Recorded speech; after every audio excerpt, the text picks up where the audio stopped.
Hello and welcome to the Comic Binge. I guess I'm your host for this episode. If I have enough willpower, I will be the host of today's episode of the Comic Binge with myself and my good friend Paul Hermano. Paul, say hello to the people out there. Hello, and I'm not hosting today because Javi's hosting, and I, as a third member of the Comic Binge, it's about time he started pulling his weight. I'm just totally kidding, by the way. Yeah. No, the wheels are falling off the train. Whatever. No, Javi, you're the biggest Green Lantern fan. I mean, I know Chris is a big Green Lantern fan, but I think you probably overtake the passion for Green Lantern, more than him. And I know you're very excited for Lanterns. We had a lot of conversations about it during when the trailers were released. We had a lot, lively discussion, you could say. So it felt like it was a good time for you to take the reins because I'm a Green Lantern fan, but I wanted you kind of take control and take it where it needs to go because I'm just curious. I'm curious where you would want to take this conversation personally. And Chris is on vacation right now, so when the cat's away, the mice will play. And he's been wanting to do some Green Lantern stuff too. We've got plans in the works, but I've been wanting to do a lot more than time in our lives have permitted leading up to the show. But we're here. We're ready to go. We're going to talk some Green Lantern, and I want to start it off, Paul. Since you did bring up our respective fandoms, like what was your entry point into the Green Lantern mythology? Like who's your favorite GL? Do you remember what you first read, or do you have a favorite arc? Yeah, so those are good questions because my first memory of the Green Lantern is actually my Superpowers toy that I had. I totally forgot that we had it.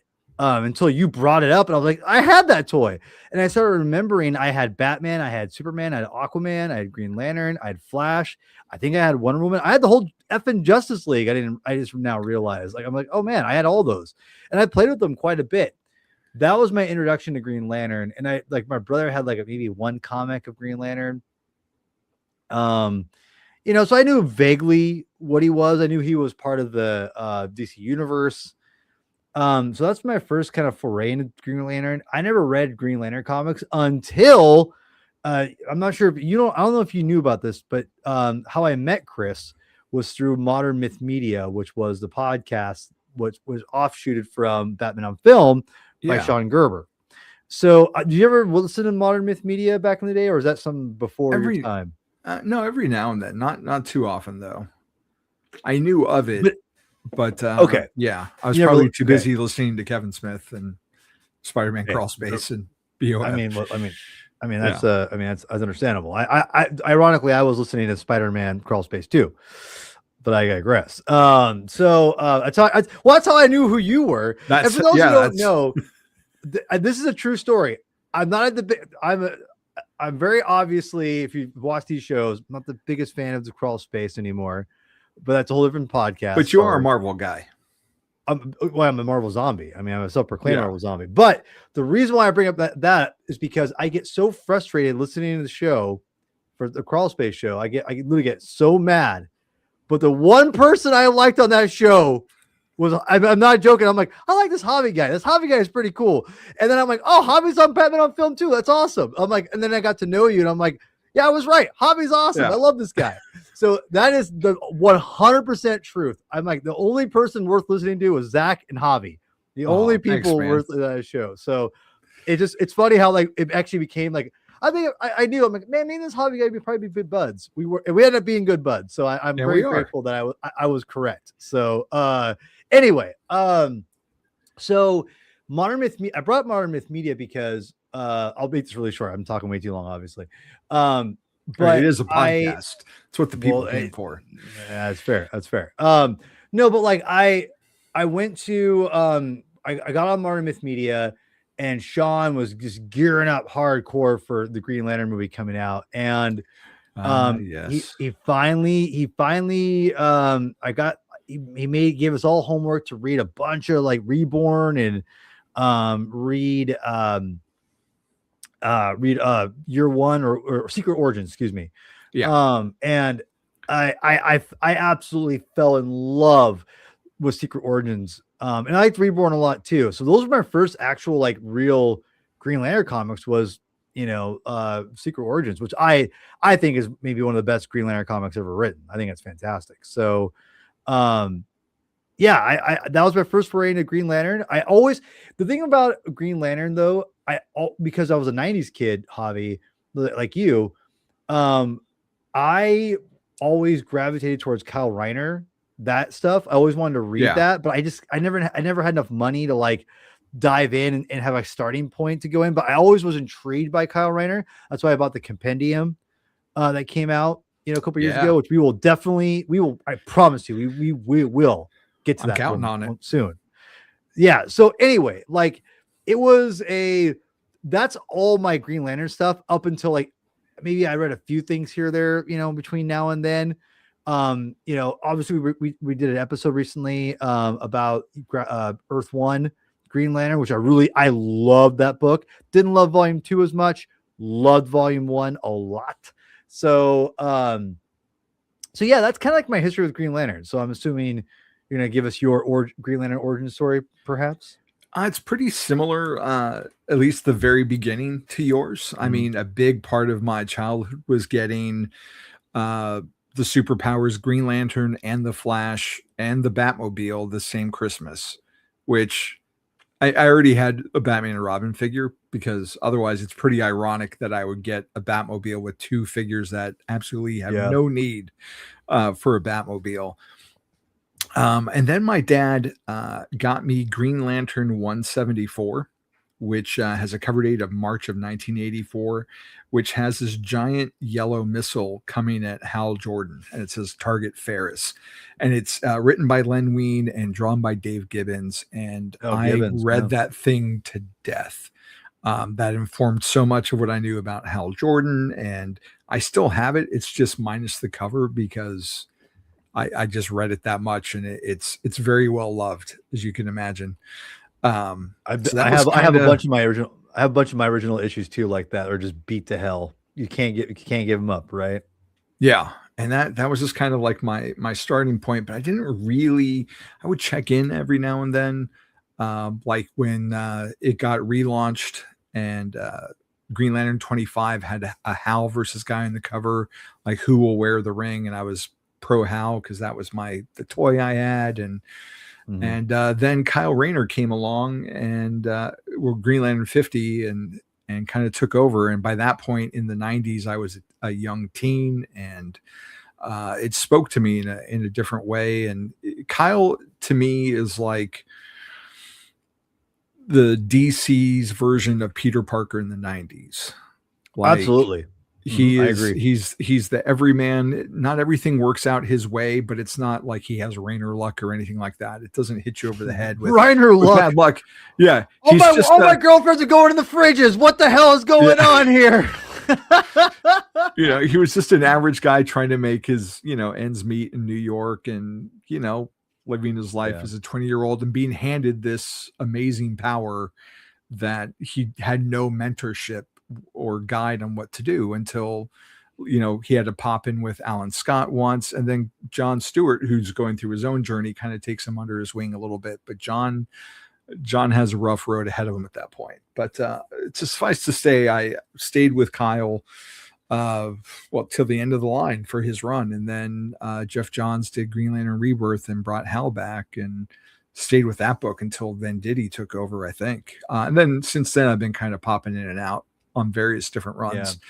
But yeah, I mean, I've been a huge fan. I've been toting around this Green Lantern since 2000. That's dope. And I need to change the fuse on it because it won't light up anymore. But it has one of those things where it has a magnet in the ring. You hold the ring up against the lantern and it lights up. So it's ring controlled, which is pretty dope. But pretty dope. When I was becoming a Kyle fan, and this is pertinent to what we're going to talk about, I had my first Green Lantern trades, first printings of Hard Traveling Heroes, Green Lantern, Green Arrow, and more Hard Traveling Heroes. which collected the Denny O'Neil and Neil Adams issues from the run. And obviously, it's become more of a thing since then, and other artists took over for Neil Adams. And there's a 1,400-page omnibus. If you're not Paul Herman, you can pick that up and read the whole thing. But hell no, it's a beast, man. But from these trades, and it got reprinted in the omnibus, there was an intro from Denny O'Neil written in the 90s. And he shares, when I scripted the stories in this volume in the early 70s, I surely never expected to be writing about them 20 plus years later. I was pretty sure I'd remember them, but I had no reason to believe anyone else would. They were and are of a time and place as ephemeral as yesterday's newscast, never intended to occupy any permanent place on bookshelves. Little did he know. And besides, they were comic books, which back then was roughly synonymous with fish wrapping. But I thought I wouldn't forget them because, well, that's a longer story than these 2 pages can accommodate. Basically, the Green Lantern book was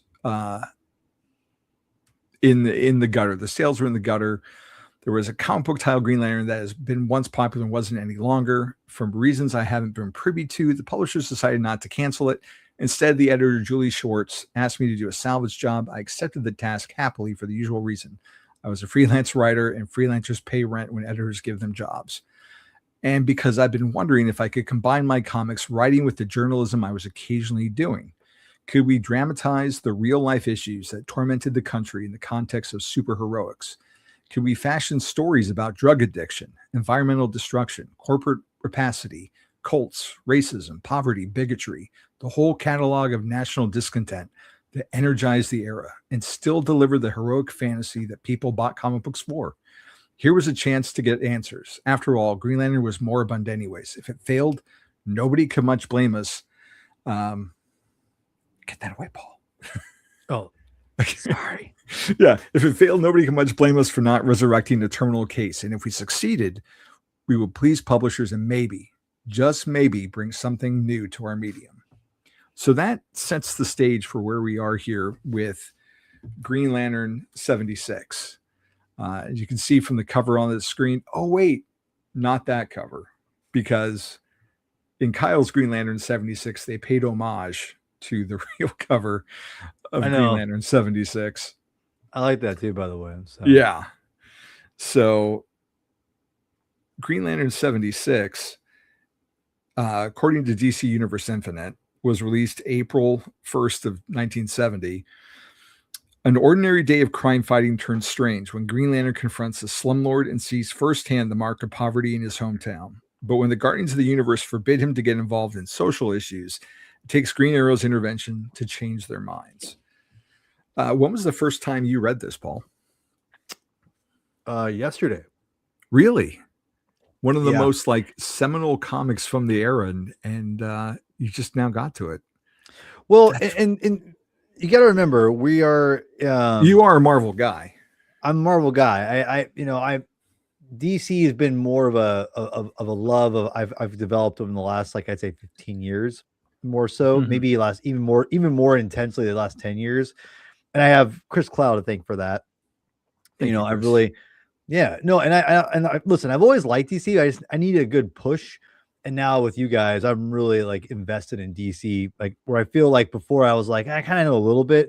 I feel I know a decent amount now, for what I, for being the Marvel guy. And for those who are wondering, we will be doing a little review of Lanterns at the very end here, I'm assuming, right? Yes. Right, yeah. Okay. We're building to the show. Yeah. Oh, okay. I just want to make sure. See, I'm not leading this. I want to make. I was like, hold on a second. I mean, obviously this issue is like classic. I've seen this issue a zillion times, or the cover of it, in every. Or homages to the cover of it. Yeah. But, I mean, I've seen people like it's being referenced in like Wizard or, documentaries or, people just talking about what's up, Rob, what's up, love you, dude. No, but it's a classic cover. So yeah, I never read it though. I mean, I know it kind of like, I know like some of the famous panels from it that we'll touch on, but we'll highlight. Yeah. So, but actually the first time I read this comic was yesterday. And I guess for the sake of the episode, we should mention that tonight's binge will be focusing on Green Lantern 76 and Green Lantern 87, which would be the first appearance of John Stewart. So we'll be covering those two. And then, I did it again, Paul. We'll be covering those two, and then we'll talk about Lanterns once we've established Hal and John in this era. Right. So I'm actually kind of glad that this was your first experience, because you have a completely different, obviously being a different person, but you're coming at it from a 2026 perspective, because I read this like 1994, 1995 at the latest. He did. Neil always drew the largest pinky fingers, is what Rob is saying. But hey, sausage fingers are they exist. Yeah. Sausage fingers exist, Rob. You know this. I've had like 30 years of experience reading the story over and over and over again, and it kind of formed, this run kind of formed a lot of, of societal thoughts for me, I guess you could say. And the cool thing too about these two volumes is, like, it's peppered in front of like the issues. It has like these pages that have quotes from relevant like Bob Dylan songs. So when I was a kid in the 90s, I went down to our local record store and bought like a Bob Dylan CD or two that had some of the songs that were mentioned. So I would listen to that as my soundtrack while I read the comics. Shit. Yeah. Now I just went on to Apple Music and I made a, playlist and listened along that way. What songs did he use? I'm a big Dylan fan. So I know I'm a huge Dylan fan. Tell me the. Let's see what we got here. No, it's good. It's good because it's they would use a quote that kind of pertained to. I'm sure "Blown in the Wind," "Times Are Changing." I'm sure those are the staples that he used in there. It's got to be. Tom Thumb's Blues. Oh, that's a great song. Yeah, Tom Thumb's is one of them from Highway 61 Revisited. Yeah, my phone's being a mood killer, but that's definitely one of them. Okay. Song to Woody. Oh yeah, Woody Guthrie, baby. Yeah. I'm leaving tomorrow, but I could leave today. Somewhere down the road someday. The very last thing that I want to do is to say I've been hitting some hard traveling too, which is what this whole arc has been named. Yeah. A Hard Rain's a Gonna Fall. Oh, great song. The executioner's face is always well hidden is the lyric from that one. So it's a great Hard Rain's Gonna Fall is. Yeah, Hard Rain's Gonna Fall is a standard. My favorite, for the record, my favorite Bob Dylan song is probably my top 10 favorite songs of all time. Don't Think Twice, It's All Right. Don't Think Twice, I should say. That song is incredible. In fact, for those who don't know, I used to be I used to have a band. No, well, close. I was actually in a band called Hollis Brown, which is from a Bob Dylan song called "The Ballad of Hollis Brown," and it's about a guy who is a family man who's a farmer in South Dakota, and he can't feed his family because the weather's bad, and he ends up killing them and himself. Damn. So, yeah, it's pretty dark. I guess it's a true story apparently. So it's pretty dark. Yeah, Bob Dylan, huge fan. One of my favorite albums of all time is "The Times Are Changing." So phenomenal album. The opening page is "Blown in the Wind." The lyric: "How many times can a man turn his head and pretend that he just doesn't see?" I mean that's and before woke was an evil word. Like this book is all about Green Arrow making Hal Jordan aware of the world around him that he doesn't see, because not that he's a bad person or anything, it's just he's focused on space and other things. And then when he does come to Earth in this era, he's a toy salesman. So Hal's had a lot of odd jobs, to say the least. And everyone always thinks of the test pilot thing, but he's been around. So, we open with this great splash page from Neil Adams, and Denny's words are just detailing what, he's going to get into. And he saves this guy, Jubal Slade, from being attacked by some people. They're throwing trash at him, and that's a character you'll later see again in Absolute Green Arrow 1 if you haven't started that book. You should definitely pick that up. And Green Arrow comes to the defense of the people who are throwing the trash, and it kind of sparks them on this journey. And as Hal goes and talks to people, he realizes that these people were doing that because they live in a tenement that the man they were attacking isn't servicing in any way, shape, or fashion, and they have nowhere else to go. And then he meets, this man. I think this is probably one of the most famous panels from this run, with this man asking him, you've been all over the place. You've done stuff for the blue skins and the orange skins, and you've even helped out the purple skins, but there's one skin you haven't bothered with, and that's the black skins. I want to know right now why you don't. And just Neil Adams' art, man, just the Hal's at a loss for words, and you just feel the weight of what's being said and how he hasn't done anything. And it's so interesting to take this cosmic character and bring him down to our level, and that's what this whole initial arc of this run is about, is going across and seeing America. But at first they've got to deal with the problem at hand, and we get all the iconography. We've got Hal charging his lantern, saying the oath, and he's questioning himself, and a lot of times in this arc, just the way that Adams has Hal fly, like the way that his body is curving, it's fluid and it's dynamic, and it's not something you really saw before in this title. What did you think of the art in this issue, Paul? Like, did anything stand out to you? Did it seem old? Did it seem modern? Oh, I mean, Neil Adams is a legend, right? I mean, he's so fluid in what you're saying, and I love just his storytelling's unmatched. I mean, that's the thing.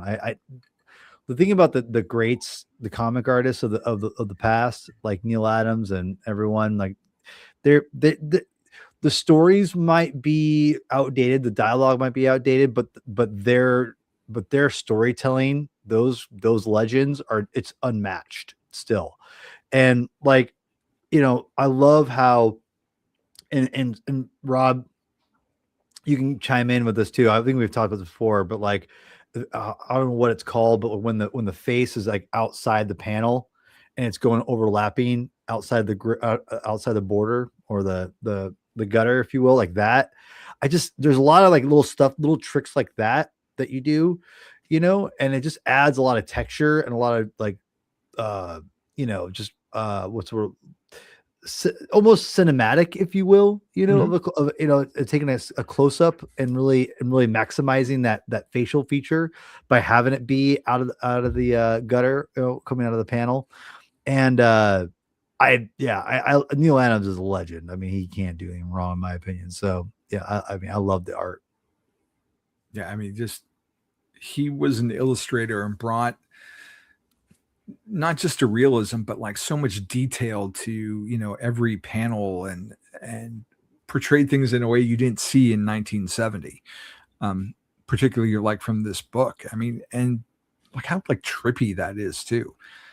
And the Guardians give him this assignment to go basically save some rocks from falling into one of Saturn's moons to kind of get him to cool off. And all that does is give him time to think about, what's going on back at Earth. And Green Arrow's already taking matters into his own hands. That Green Arrow panel, again, it's going off grid, or off panel, and it's cover up most of the page of the bottom, kind of anchoring everything. That is just, it's so good. And I also really go back, if you go back to the of how messing with rocks thing. Yeah. I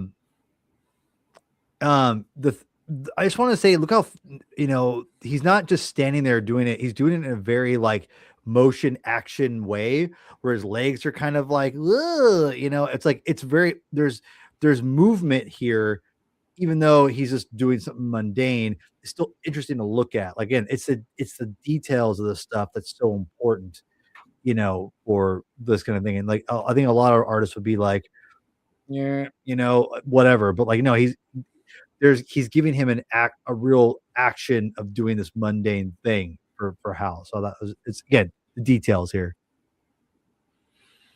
How did the writing strike you? I mean, obviously there's a lot of colloquialisms from the era, like a lot of slang, but did it seem stilted to you, or did it flow It's naturally? Did it heavy-handed. seem, I was mean, it heavy-handed for you? it's heavy-handed, but it's not like the difference is that like I think at the time it was it was risky to do this kind of writing. And I think Yeah. that's what I think is so interesting. And, like, and that it's different time. If we do that now, it's more praised, to be quite honest. It's not safe to where you're going to offend like the incels, maybe, kind of a thing, whatever. But like, but the thing is, back then it was just, no, I mean, yeah, to talk about this kind of stuff was like kind of like, oh, you really want to touch that? Like, it was a big deal. Like, you know what I mean? Yeah. Like, I feel like now it's a little more, you have a lot more support. Back then it was like you had some support, but it wasn't as people were trepidatious to show support. Does that make sense? Like, I feel like Mhm. it was a little more risky to do. So I feel like going out on a limb, like Denny was going out on a limb, and like still like wrote a really interesting story. And it wasn't like he's doing it like we have to do this every issue. It's like he picked moments to do it. And I think that's what I liked about a lot of this his writing. I think Daniel is a great writer. I mean, let's be real, his Batman's legendary. So I mean, I don't know. Spider-Man, not so much. Well, Spider-Man's pretty rough, not gonna lie. A lot Though of people he is rag on it. I don't dislike it at all. But it's there's good stuff there. Isn't he the one who combined Hydro Man and Sandman? yes, Which, like by the way, is 200s. probably, yeah, that's a great story. But which I gotta give him credit. So, yeah, I don't know. I think that this is I think Denny was a great writer, and I think that he did a great job of bringing up issues here and using Green Arrow to really bridge that is a good, smart decision. And I think Hal being the straight man, like as far as like being like, I don't know what, I'm too goody two shoes, and using them to collide each other is a smart decision. It's a different characterization for Hal than maybe a modern audience would be used to, where when Johns came onto the book and he played up the I'm a cool, reckless, Air Force test pilot thing. Yeah. Because at this point in like DC's history, I mean, Hal was born in the comics in the mid 50s. And I don't think it's unfair to say that back then, the late 50s, early 60s, a lot of DC's characters didn't have the personalities we think of today. It was more about the power sets and what the power sets could do. And the characters all had different names, but they didn't have a personality like we do now. And so I think that enabled, Hal to play, as you said, the straight man. And Green Arrow was, at this point, he was just Batman with arrows. He was rich. He had an arrow cave, an arrow car. Everything was arrow themed, just like Batman was, even though he was only, 1 year younger than Batman. I think Green Arrow was 1940, right? So, it was really clever on Denny's part to kind of to put them not at odds, but to have different views, not opposing views, but just different perspectives, and they could learn from each other. And Green Arrow, they gave him a personality with not only giving him this even more Robin Hoodish look with the Van Dyke and everything, but his love of chili comes to the forefront here, and his more progressive attitudes, which makes him a little preachy at times, you could say, because he's feeling all this. It's he's wearing his heart on his sleeve, and he's always advocating for those who have less than. And we see, Ollie go up and down the spectrum when it comes to like his wealth, especially during this run. But it gives him a personality. Meanwhile, I feel like Hal just kind of stays this way until, like I said, until we get to John's. Because certainly by like the 90s, like the way Wally looks at Hal, he's, cool. He's unhip Uncle Hal because he and Barry are friends or were friends. And kind of in Wally's perspective during the Wade run, he's more of like a funny duddy, an uncle you love, but like not cool, not hip. And just looking Now, at this page, as the kids would call you, Unk, as a negative, as that's what, yeah, exactly, as those damn kids. But there's such a realism to like the faces. I mean, look at MLK and Kennedy there. Like, are those drawings or are they photocopied in pictures? I'm assuming they're drawings. Definitely drawings. How Neil Adams's work is, but I mean, it's so realistic. And he pleads his case to the Guardians, which is crazy to think, that he would be up there. But like, you see his passion as he's pleading with them to like come live as people, which has its own connotations, its own biblical connotations of God sent his only son, to earth and all that kind of stuff. And they get in this beat up truck and go see America, and that's where their journey begins. And this Guardian, if you follow along, and I hesitate to recommend some of the later issues, but he has his own journey in the 80s, but he definitely is a character that comes back. Do you have any thoughts on this issue before we move on to the next one, Paul? Not really. Just it's an important issue. I think an important one of the more important comics of DC's history. So I'm glad I read it. Yeah, it's definitely a demarcation line, I feel like, for this character. Yeah, for sure. And that brings us up to Green Lantern 87. Which was December 1st of 71 per DC Universe Infinite. If that's inaccurate, I apologize. The synopsis reads, when Earth's second Green Lantern, Guy Gardner, is injured, Hal's Ring finds a new backup GL, but John Stewart seems like a strange hero, belligerent and cocky. He isn't above making some flashy moves while fighting crime. Plus, Green Arrow responds to a race riot by deciding to run for mayor of Coast City. Which, is it Coast City? I never picked up that it was Coast City, but that might just be my comic nerd brain just associating him with Star City or sometimes Seattle, depending on how you want to go about it. For the record, I did not read the Green Arrow one part of this. I only read the Green Lantern part. Fair enough.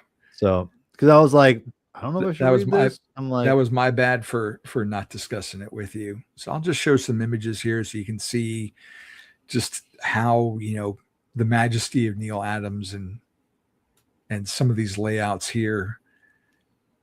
Just really, really impressive stuff.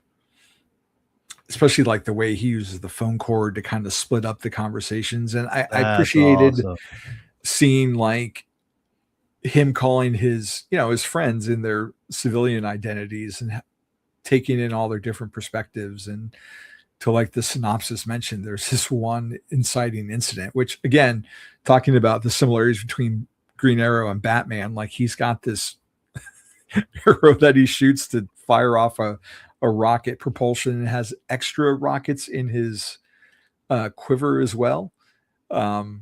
And that is straight up like Silver Age stuff right there. You wouldn't see Mike Grell's Longbow Hunter Green Arrow with that kind of setup. But again, just I still need to read that. The faces are just top notch. And you just, so much emotion comes through it until, Green Arrow decides to make his decision to go run for mayor. And that, for those who don't know, that is Black Canary. She is a brunette and she puts on the blonde wig to be Black Canary. So not just pairs of glasses. But what did you think of John's first appearance? Was this your first time reading it too, Paul? Yeah. It's my first time reading this issue, and it was really, I did not expect Guy Gardner to be the Yeah, reason. Like, I was like, what? The Guy Gardner is like, so, oh no, Guy, you okay, Guy, and you okay? he's not an asshole either. He's like a No, normal dude. That's what surprised me the first time I he's read like, it.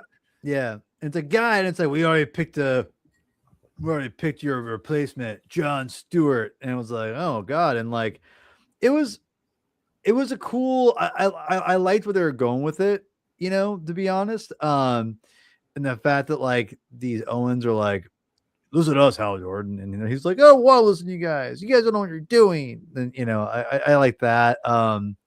Yeah, it was cool to see like a different perspective for John Stewart. I obviously he changes a lot, from this, um, but that being said, like, yeah, I thought it was a cool like introduction to a new character. The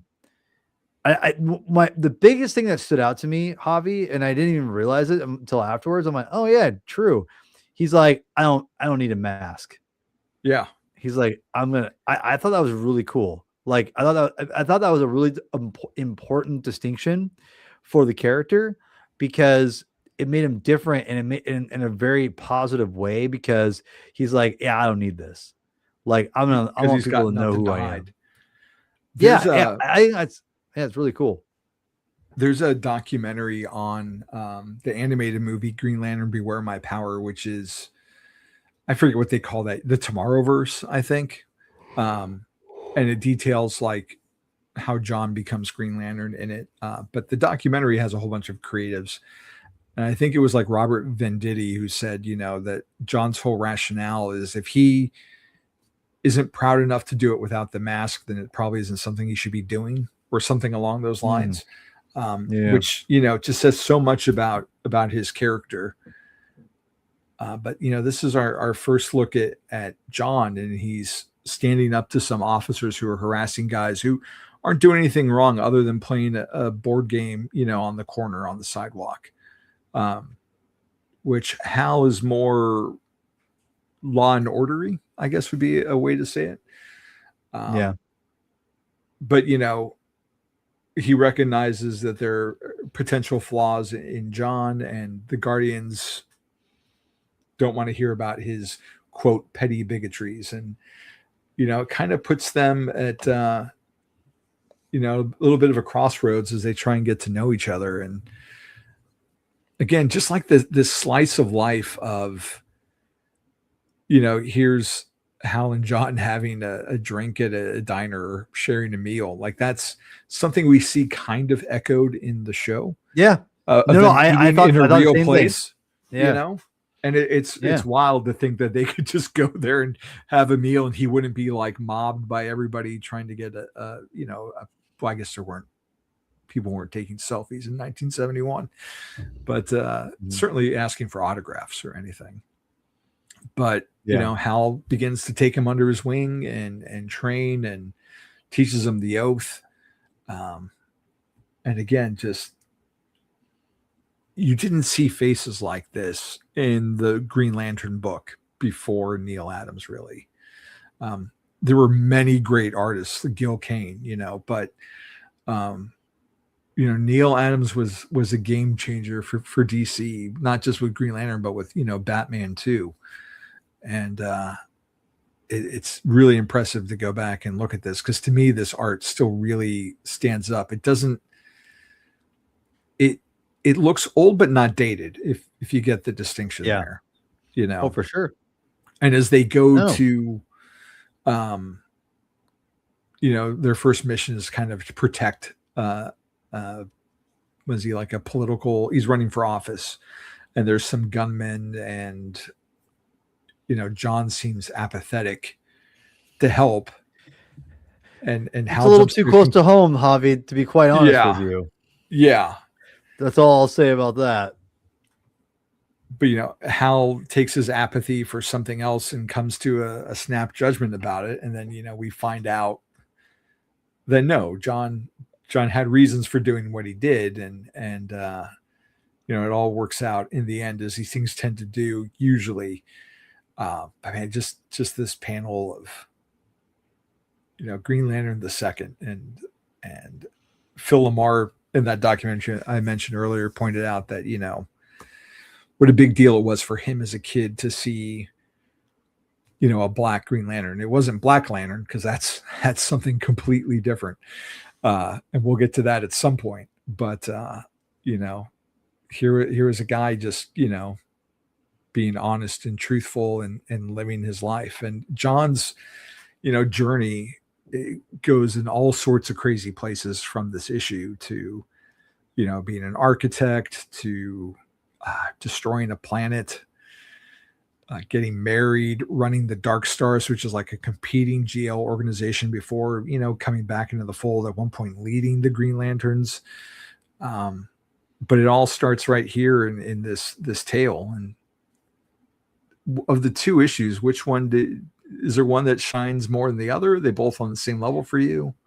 I'd say I like this one more, just because I got to kind of get a different taste of a character, and I liked how, imagine, adding, if we did this now, if John Stewart didn't exist, we added John Stewart now, YouTube people be like, "Oh, DC, just can't give blah, blah, blah, blah." It's like, it's so stupid. Well, I mean, we saw a lot of that with the all new Marvel stuff. With Sam Wilson becoming Captain America, and Kamala Khan is Miss Marvel, and all these other legacy, Miles Morales, even. We've seen that. And, but this was 1970. Like, it's not a new idea, Yeah. Yeah, exactly. No, I really like this issue more. I wish it was longer, but like, why I love comics though is because it utilizes the compressed storytelling format better than anybody. So it worked.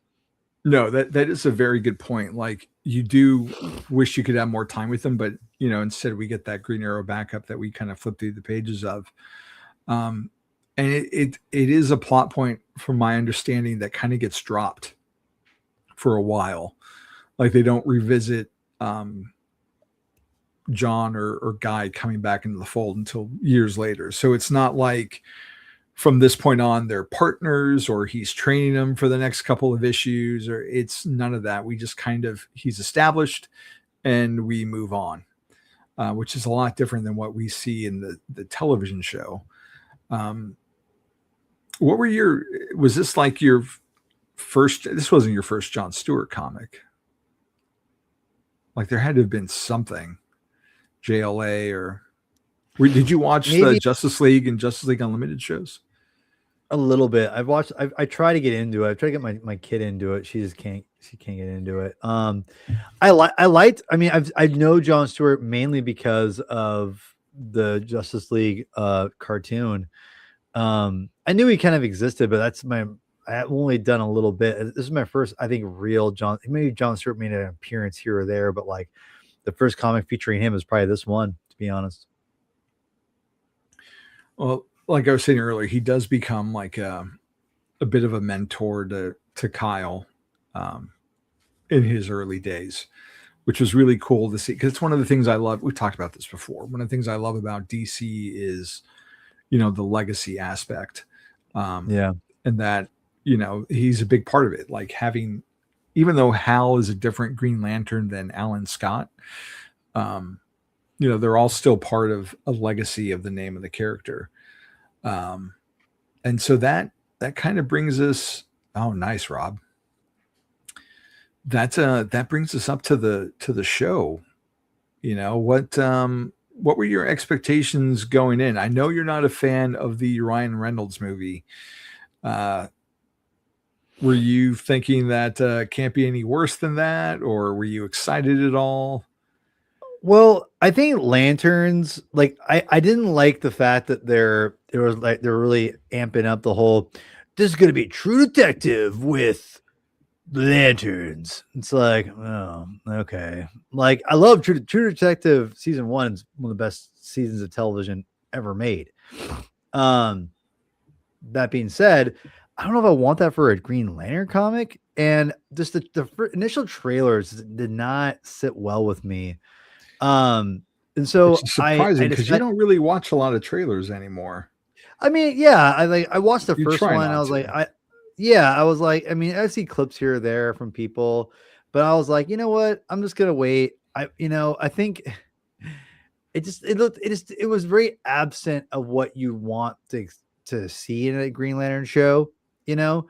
And obviously, this is the introduction, so that was kind of like myself going into it. But as I don't know, I had kind of low expectations, and I watched it on Monday morning, and I really liked it. Like I had some gripes. First of all, gonna say this right now. Does not you don't need to be saying the F word a bunch. Like I think you're alienating a younger audience by doing that, in my opinion. And I also think you don't need to have a stupid sex scene in the car. It almost feels essentially pointless. You might drag that plot point out here or there, but it felt so forced and unnecessary and just stupid. I was like, "What are they doing?" Like, it's dumb. So, those are my biggest gripes, but everything else, that was great. They nailed the hell out of the cast. Um, they're great. Chandler and the guy playing, Jon Stewart, don't know his name, I Aaron Pierre. apologize. Eric Pierre, fantastic. They have a great chemistry. Um, yeah, sex scene was so weird. Like, you want my what's your name? Jon Stewart. Hey, want me in my car so we can bone? It's like, okay, like it's so stupid. I'm sorry. But yeah, I loved everything about it, man. I thought this was uh a very well orchestrated thing. And spoiler alerts for those who, if you haven't watched yet, please skip, don't listen. They were definitely telegraphing Hal dying at some point, and I was shocked to find out he dies at the end. But I feel like they hammered that point so much, Javi, that I don't think he's dead. I think they almost overdid it on purpose. Like, oh, he's really dead. Oh, he's dead. Or you're gonna die, Hal Jordan. Are you afraid of dying, Hal Jordan? Hey, Hal Jordan, are you thinking about your mortality? It's like, you know, Well, wow. Wow. I'll Come say on, this. Rob. That was a cheap shot. Cheap I'll say shot. this about the swearing. It is on HBO, so it's not intended for a kid audience. It's a made for HBO show, and that's what they do is cater to that.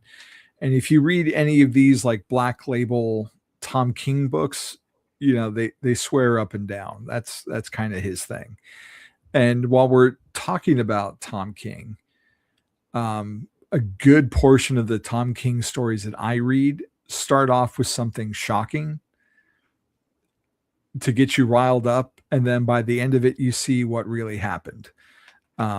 And add that to the fact that's kind of his MO. You've got explicit mentions of there are 14 different aliens that can copy humans down to internal organs and blood work, and they can full CAT scans.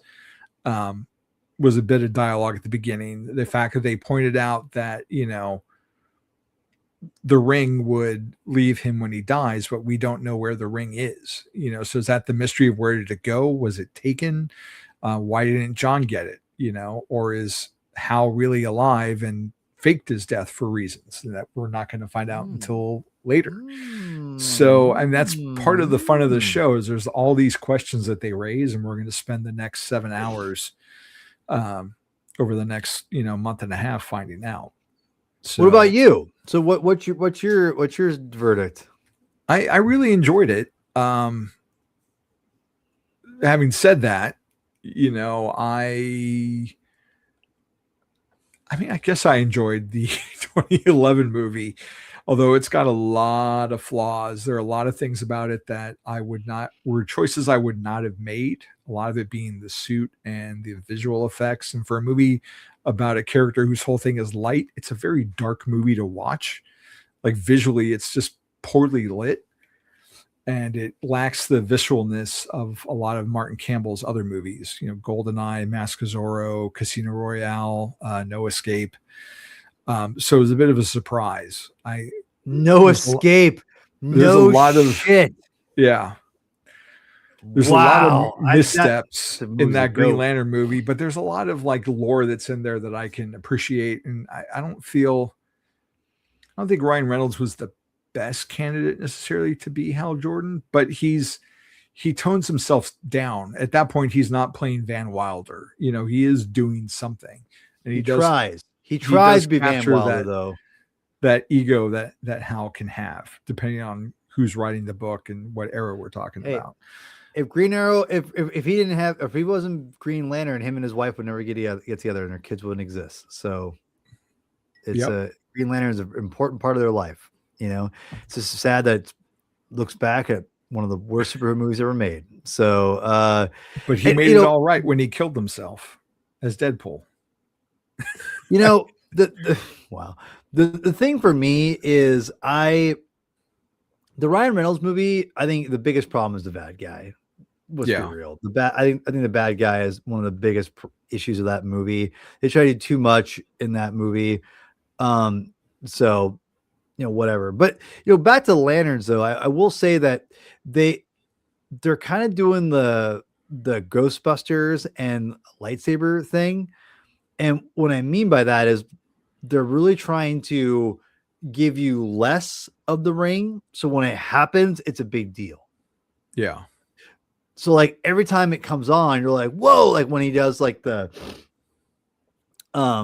shield to protect the jail or the money, it's every time it happens, it is an impact to the story. And that to me is interesting. And that's what the Ghostbusters, like we all think about in Star Wars, we think of lightsabers immediately for the most part. And Ghostbusters, we think of proton streams, and they're only on screen for like a very, very, very limited time, but they're so impactful when they're ignited or whatever, that you just think about they're on a lot. Right. Yeah. So I feel like that way because it's supposed to be impactful when they come on. That's the same thing with the ring. And I feel like that they did a good job of like toning that down. If you're going to go this route, you really got to make it impactful when you use it. And I think they did a good job. I can't just be like the show off. It was definitely used the right way. And I thought it was they did it well, in my opinion. They have a companion podcast like a lot of these shows do on their streaming services that you can watch after the episode. And the podcast episode's like 50 some odd minutes long. I haven't finished it yet. Wow. But, you know, one of the points they brought up in the only episode at this point was, you know, how they use the ring. And obviously there's a real world component to it because it costs money to make these effects. And we all know that there's a lot of stuff going on with Warner Brothers right now, potentially being sold.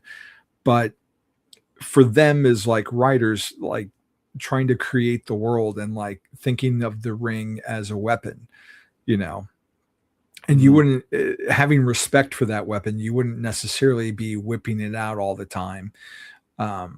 Because, you know, depending on, again, the story, like there is effort to use the ring, you know, right, to have your willpower be manifested that way. So it's not just a simple magic wishing ring, and having respect for that weapon. Like a cop doesn't go around with his gun out all the time. A firefighter isn't dragging his hose everywhere he goes or she goes. You know, so to your point, I think they do.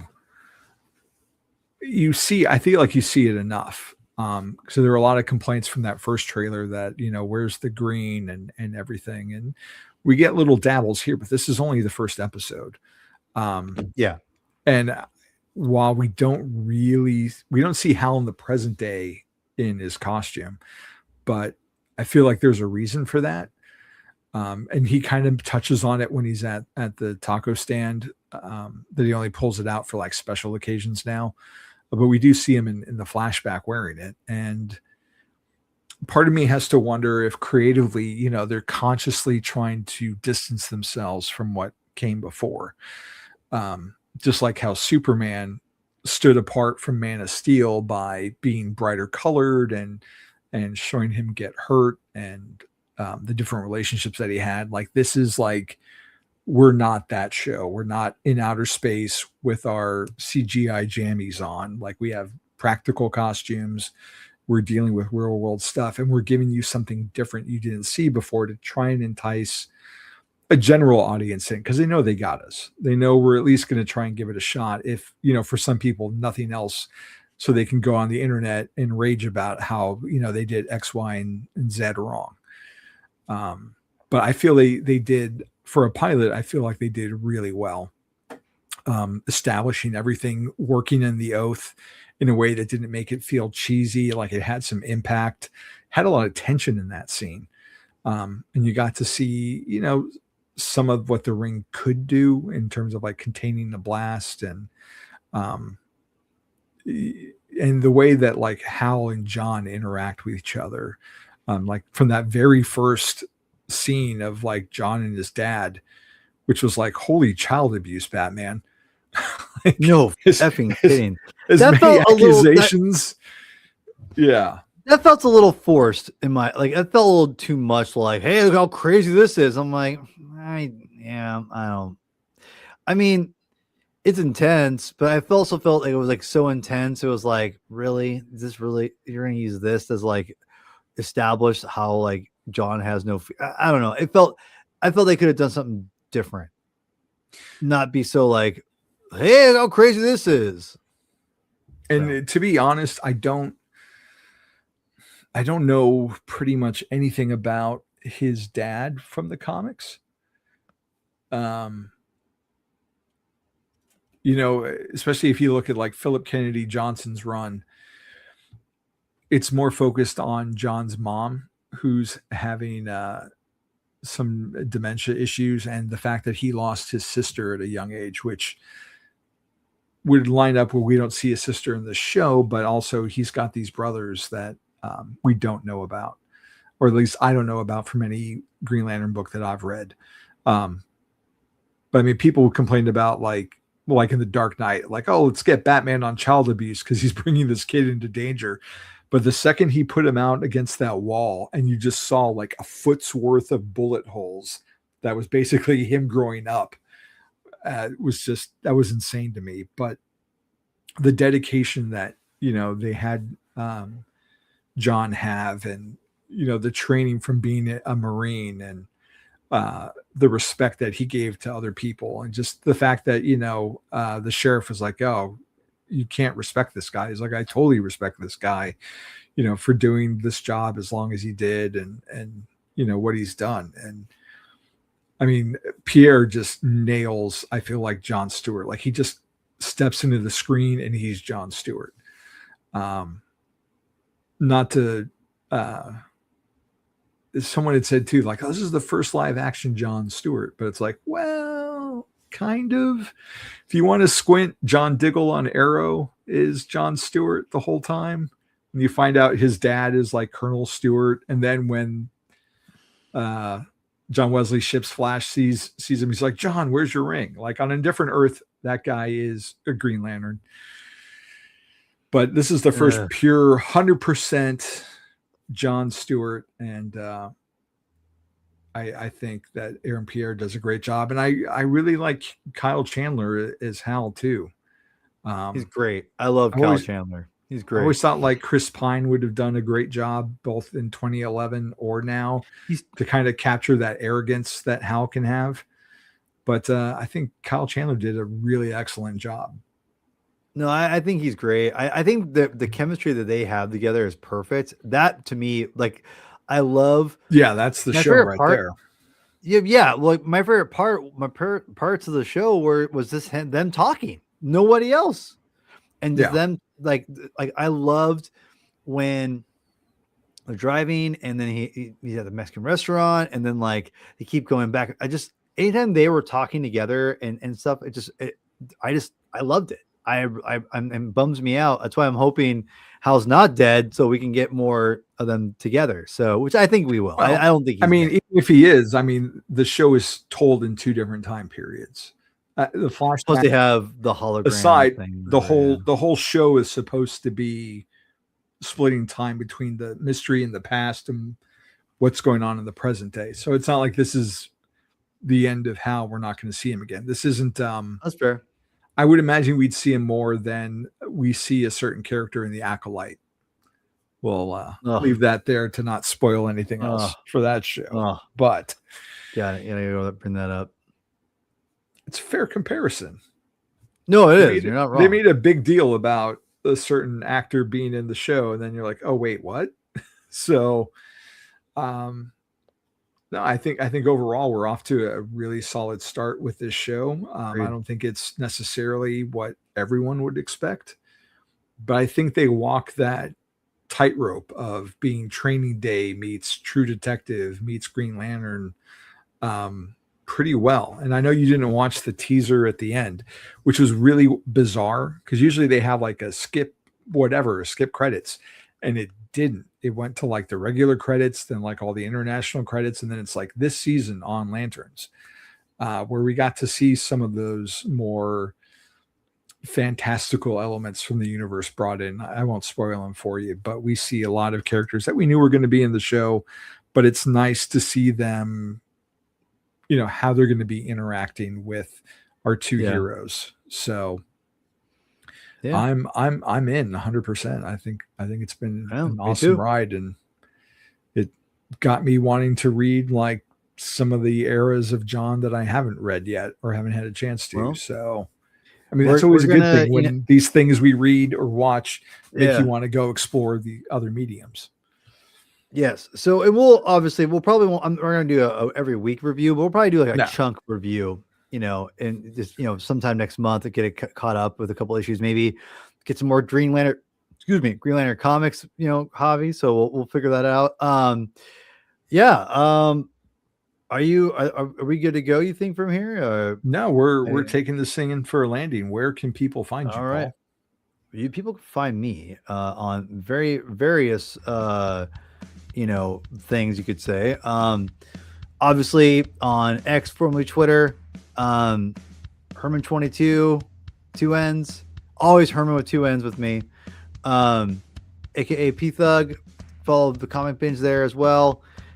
Follow us on Instagram, also Threads, all through there. I'm getting more into Threads, which I never thought I would say, but here I am. I think I'm on the Threads more. Honestly, it's because Rob's on there. Rob, I blame you because you're not on anything else but Threads and Facebook. So I blame you, Rob. Blame you. You've been listening to any good music lately? Me? Yeah. Oh wait, you've probably been too busy making good music.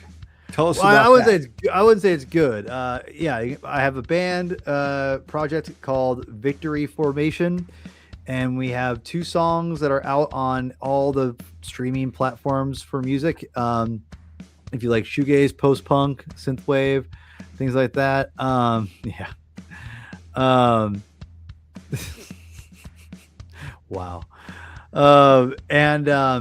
You can we're gonna have an EP here. Hopefully we had to take a little bit of a break. Again, life is hard, man, when you're making music in your 40s, but I'm very excited. Life is just hard no matter who you are. That's fair. Super excited. EP should be done the next couple months, I think. So awesome. Super excited, and then we'll hopefully have been writing a bunch of material for a full length. So love making music again has been fun. So thanks for bringing that up. Appreciate it. As for myself, obviously you can follow me along here at the Comic Binge, where hopefully at least once a month we do an episode. Our series within the series, Nights Never Die. Next time is the big one, the finale to Batman R.I.P. So make sure you keep your eyes and ears on the social medias for when we announce when that's going to drop, because that's going to be the culmination of at least part 1 of this story that we've been covering. And you can go to batman-on-film.com for my written reviews for Batman and Robin Dynamic Duos. Also hosting a podcast series over there, Batteries to Power, where I'm looking at the first season of Adam West's Batman show, which came out 60 years ago. And then I am swapping off duties with Bill on Batman Animation, which is why the Batteries to Power is falling behind this month, because we are breaking down every episode of Batman Cape Crusader, which is on Amazon Prime. And very, very soon, I would say within the next week, we'll have up the next episode, which has someone you're familiar with, Mr. Chris Clow, is my guest. So if you like hearing Chris talk Batman, now you can hear him talk some Batman animation. So head over to the Batman on Film YouTube channel and the page and Spotify podcast feeds, wherever you listen to those things. But thank you for watching and listening, however you consume this episode. That is it for us today. And we're going to leave you with these final words from Mr. P-Thug himself. Read more comics. Thanks for everybody. Have a good night. Bye. See you soon at some point.